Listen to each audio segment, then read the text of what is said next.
Welcome to r/Askreddit, where we answer your most burning questions. Our first Askreddit question is, what things did you do as a kid that you now realize is extremely weird? Our first reply is from Irrationally Calm. When I was around 8 years old, I liked the way clean towels tasted. Something I really enjoyed was putting a towel over a straw. Something I really enjoyed was putting a towel over a straw and drinking Kool-Aid through it. My mother wasn't a fan of having white towels covered with red spots, so she put a stop to it pretty quick. Our next reply is from Dendro Nate. I used to stand naked in my in my bedroom window and try to stay as still as possible so the neighbors would think my parents had a statue made of me. I would stand in different poses too, so they'd think that there were multiple statues of me which my parents would rotate around the house. The way I saw it, only important people had statues built of them. I wanted the neighbors to know they lived near a pretty important guy. The funny thing about this is if your plan worked, then that means that means that your neighbors thought that your family kept statues of naked children in their house. Our next reply is from Williams D93. I found a cat skull buried in the garden. I pulled the teeth out and put them under my pillow for what I thought would be easy money. Our next reply is from Nudhoog. When I was a kid in the 80s, I had very strict teachers. Any form of backtalking or, God forbid, swearing would get you a quick slap and a fast march to the head teacher's office to explain yourself. My teacher once sat me down for a talk, which happened fairly often, which was basically just her berating me. In the middle of this, she suddenly stopped and told me that I needed to keep my eyes under control because I had this terrible nervous habit of twitching my eyes when she was talking to me. In actual fact, I was tracing out imaginary swear words with my eyes. Basically drawing things like piss off and shut up, tracing the letters with my eyes as if they were right in front of my face. I didn't realize she could see my eye movements. I mean, I don't know why. As an adult, it's obvious that my eyes were darting all over the place and looking crazy. But child me thought that it was subtle enough that it was unnoticeable and that I was being super sneaky. As soon as I realized she could see it, I stopped. But looking back, probably the funniest part to me now is how much it must have unnerved her. And she never did know the reason for it. To her, I must have just been the weird kid with the crazy eyes. OP, when I was a kid, I actually did something kinda similar to this. When I got bored in class, I would look off at some distant object and then I would trace a very specific pattern over it every single time. First I would trace a plus sign over it, then an X over it, then 3 concentric circles over it. I don't know why I did it, but I must have done it multiple times a day every day as a kid. Our next reply is from William Harry. I used to have science experiments in the bathroom sink, meaning I'd go to the bathroom and lock the door. Once in, I'd make sure the sink drain was shut and then proceed to add every cleaner, chemical, shampoo, etc. under the sink in hopes of a reaction. I never got one, but it also never stopped me from trying. In hindsight, I probably could have killed myself if I had mixed the wrong stuff. I obviously didn't. Our next reply is from Full Even. In grade 1, we would sit in a group on the floor in front of the teachers while she read us stories. I would sit at the back of the group against the wall and pull my pants halfway down my bum. I liked feeling the cool ground and wall against my bare butt. OP, lucky for your teacher, no one ever found out about that, because if the wrong person saw that at the wrong time, then your teacher could have gotten in a lot of trouble. Our next reply is from Cattle DM. I would add several drops of Tabasco sauce to my unsweetened iced tea. I called it Asian tea despite knowing that Tabasco and Lipton were in no way Asian. I also didn't like it very much, but made myself drink it so that I could understand the Asian community better. Asian friends I have now are still baffled at the connection I tried to make. Our next reply is from BotPoyXD. When I was in elementary school, I would use one hand to cover my... Okay. When I was in elementary school, I would use one hand to cover my butt when I showered because I was afraid that a monster would warp through the bathroom wall and attack my butthole. This actually reminds me of something that I had totally forgotten about from my childhood. When I was a kid, my grandma told me a story about how someone went out to an outhouse and there was a snake in the outhouse and it bit them. But being a kid, I didn't really understand what an outhouse was. I just sort of thought it was another name for a toilet. So while my grandma meant that the snake was just hanging out inside the outhouse, but not inside like the toilet part of the outhouse, my stupid kid brain took that to mean that snakes lived in toilets. And so for a while, whenever I went number 2 as a really little kid, I would try to like hover over the seat so that if I heard or saw a snake try to bite my butt, I could run away before it got me. Our next Reddit post is from Large Tub of Lard. When I was around 5, I would basically act like a train and follow the lines on the playground while also using my hands as those little rail things. Okay. When I was around 5, I would basically act like a train and follow the lines on the playground while also using my hands as those little rail things on the wheels, coupling rods. I would also look directly up when it was cold and use my mouth as a chimney. Honestly, it must have looked like I was insane. Our next reply is from Larpy is Cool. I would walk out of the bathroom after taking a dump and spread my butt cheeks to whoever was in the living room and ask, "Is my butt clean?" One time, it was the one time.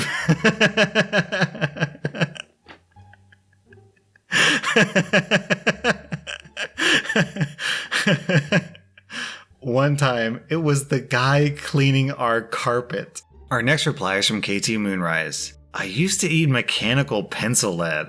No idea how I got into that habit, but I think I enjoyed the crunchiness of it. I did it for a little while, but showed a classmate and she immediately went to the teacher, who then called my mom, who scolded me and told me to stop. Goodbye, 0.7 millimeter.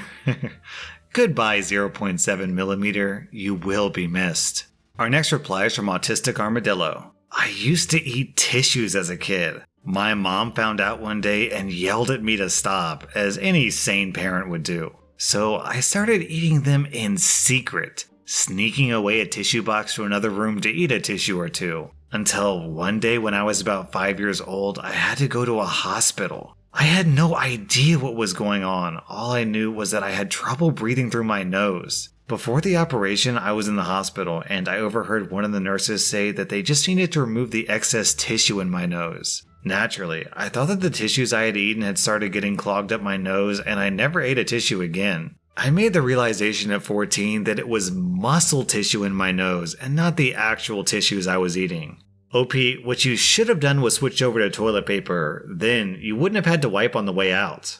Our next reply is from Twist Me Twice. When I was 4 or so, we lived in a flat in the USA that had a massive concrete structure behind it. I have no idea what it was, but at the bottom of it was at least a foot of dank water, trees, etc. I was convinced it was a swimming pool and begged my mom to let me swim in it. No, absolutely not, she said. It's full of snapping turtles and they'll snap your fingers off.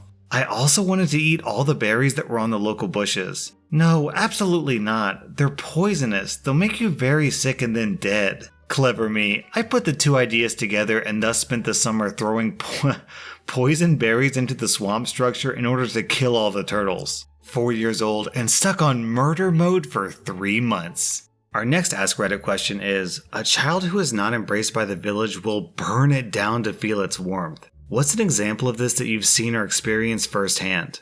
Our first reply is from Vote the Fox. I used to be into amateur radio after a short stint in the Army Cadets. There was this one guy in the East Midlands, UK, who was one of the adult instructors. He was always telling us about amateur radio and would hand out old and cheaper pieces of tech he tried out and wasn't keeping. Anyway, he was a little weird. Overly friendly with adults, but he never gave off any bad vibes around kids. And obviously had some social anxiety which he was compensating for. Personally, I suspect he was on the autism spectrum, but who knows. After I left the cadets and went to university, I stayed in touch on Facebook. We were in the same Facebook group for amateur radio hobbyists. He always liked to do things by the book and instilled in us the importance of being responsible and socially conscious with our radio use. He was the same on Facebook, reminding people that Mrs. Miggins on her 10-pound handset wouldn't know about transmission power and squelch, etc. He mentioned in passing to a new member the importance of only using the public unlicensed channels, kind of like CB radio in the US, on the correct, very low power setting of half a watt. He mentioned it because Mrs. Miggins was trying to reach her kid in the next street, but wouldn't understand the idea that she could hear you, but couldn't reach you to ask you to be quiet so she could talk to her son. He was correct here, and it's also a criminal offense to transmit at higher power on these frequencies, even though it's not enforced. Anyway, this got someone's panties in a twist, and he was kicked from the group for preaching. After unsuccessfully asking to be let in, he set up a larger antenna in his back garden, set up a super fancy aerial atop it with a 30-watt transmission system. This is really quite powerful. He now turns this on for several hours a day on whatever channels the radio club is using to teach them the importance of good etiquette. This means that nobody can use certain frequencies for hours at a time, as it just sounds like someone is having a one-way conversation on air. He could probably get arrested, but that doesn't seem to bother him at all. Our next reply is from Carvin Rocks. I once attended a birthday party with a bouncy castle. The birthday kid and their friends kicked the younger sibling and his friends out, so they unplugged it and watched everyone's dismay as it deflated. Way to go, Mason. Badass move for a 12-year-old. Our next reply is from Madam Burner. I worked in an office for a Fortune 500. One of our longtime team members, Gina, worked as a level 2 employee for quite a while. She was good enough to be a level 3 or level 4 employee, but never took the offer because she was a single mom who relied on public transportation, etc. Her friend, Pamela, started at the same time she did and was a level 3, working up to a level 4. Pamela and Gina were all good until Pamela discovered that Gina made more than Pamela because she was constantly getting merit raises and performance bonuses. One day, Gina made an honest mistake. Our client just switched to a different protocol for billing and she accidentally did it the old way. It was a no harm, no foul situation, but Pamela went to the level 4 employees and senior management and suggested that Gina be fired. They all went to HR, who said that while there was no valid reason to fire her, they could move her to a suckier team that would basically guarantee her failure.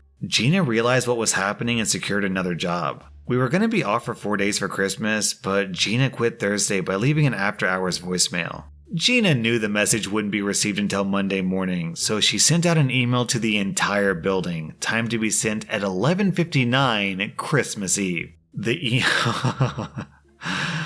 The email detailed how Pamela was having an affair with her brother-in-law while her husband was deployed, how one senior manager took this job because he was fired for embezzlement and lost his CPA license, and how one of our male level 3 employees was requesting a transfer because our married department manager was sexually harassing him. We got in at 8 and IT got in at 9. It was a catastrophe Monday morning. Quite a few people quit that day. And to think, it all could have been avoided. And then OP posted an update. I've run into Gina and Pamela since then, and Gina is thriving. She got a stern phone call from the company, and they tried to withhold her last paycheck, but that was it. Pamela is, well, a little more humble now. She was going through some serious stuff at the time, and while that doesn't excuse any of the stuff that she did, I think the letter was a wake-up call that she needed to fix her life.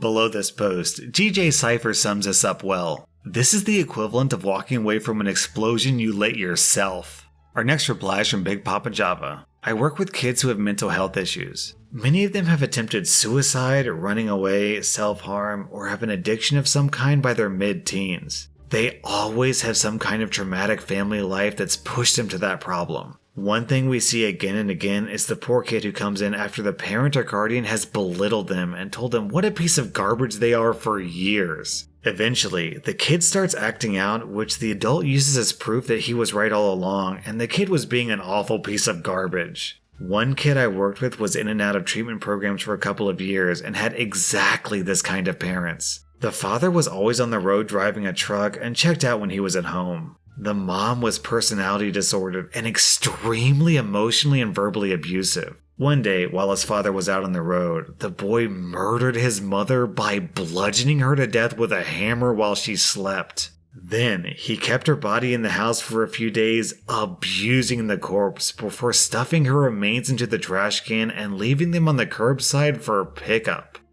Oh my god. This story went from 0 to 100 real fast. Our next reply is from It Can Always Get Worse. This could be applied to my soon-to-be ex-husband. He has mommy issues. He has daddy issues. He has sibling issues. Basically, his parents divorced him when he was in grade school, and no one really ever parented him from that point forward. His dad left. His mom, in my opinion, has no sense of accountability and can never be wrong about anything, so not exactly a great role model. She restarted her career after the divorce and left him in the dust. My husband never really healed from the aftermath of his parents' divorce. I can understand. My own parents' divorce negatively affects me to this day in some ways. Though my parents are the polar opposite of his. They're extremely involved in giving. I think the more my parents involved themselves in our lives, the more he realized what a parent was supposed to look like. When our baby was born and my parents worked to be helpful and bond with my husband, I think it showed a giant magnifying glass on the abandonment issues he had buried and run from his whole life. He cracked this year and ran away with someone. He threw me and my loving family away, but briefly got the attention he was yearning for from both of his sucky absentee parents in his time of crisis. That didn't last too long. He burnt our marriage and the life we had built over 10 years to the ground. He felt so bad and wanted me to feel as badly as he did.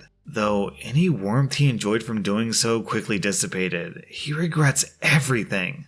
Our next reply is from Sheriffs Are Cool. My uncle. He was always the black sheep of the family, but it turned out he had been carefully planning his future from the start. He got a full ride to his dream college, got a really well-paying job, got married, and now has a child who's a few months old. My grandparents, his parents, always thought he was a disappointment as he was their only son. He knew this, and they verbally abused him for a while about how he never lived up to their expectations. Turns out, his parents and all 4 of his sisters ran themselves into quite a bit of debt, and he only found out when he was nearly done with college. They came to my uncle for help after he found employment, and he basically gave my whole family the finger and said for them to help themselves. I'm literally the only one of any of my cousins or siblings who bothered contacting him years after this whole ordeal. So I contact him via Facebook Messenger, and his wife is a lovely woman. His daughter is so cute and gorgeous, and he's still the same strong, kind-hearted man that I remember.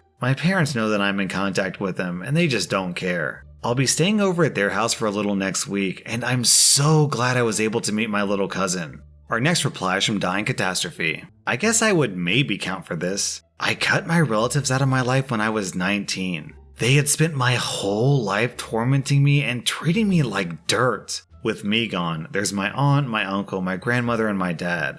My dad being the youngest at 58 years old now, with no younger generation to take care of them. My aunt would be prepared for that, but my dad and my grandmother were banking all their hopes on me caring for them in their old age. So much so, they would make fun of me for how incapable I was of domestic tasks. For example, I didn't learn how to use a washing machine until I googled it at 19, but when I asked them to show me, they always made excuses. Your school should be teaching you that. You should know how to do that. Figure it out. I'll show you some other time. They never would show me though. They liked having evidence of what a horrible, incompetent, and lazy person they saw me as. They also didn't want me to be able to live independently because that would make it easier for me to move out, which would mean I wouldn't be at their immediate use. I also lied and said that I was required to live on campus for the first year when I went to university. I wasn't planning to cut contact yet, but I was desperate for a taste of independence. My aunt gave me my birthday money early so that I could afford the deposit. I felt awful because my aunt was actually the only one who ever stood up for me, but keeping in contact with her would have been too complicated, and I'm certain she would have put some pressure on me to mend things with the others. Not even a month after I moved into my student accommodation, I got into an argument with my dad and finally stood up for myself. I cut contact, and with that, I was expecting to become homeless once I finished my first year and my lease finished. I was too mentally ill to complete my studies and hold down a job at the same time. As luck would have it, everything turned out fine. A lot of bumps in the road, but I graduated, didn't end up homeless, and I'm now working in the healthcare system. I don't exactly regret cutting contact, but I'll admit I should have done some research on my options for homelessness instead of hoping for the best. I nearly destroyed my life. That was rSlash and if you like this video, then check out my podcast where I publish the exact same content. Also hit that subscribe button because I put out new Reddit videos every single day.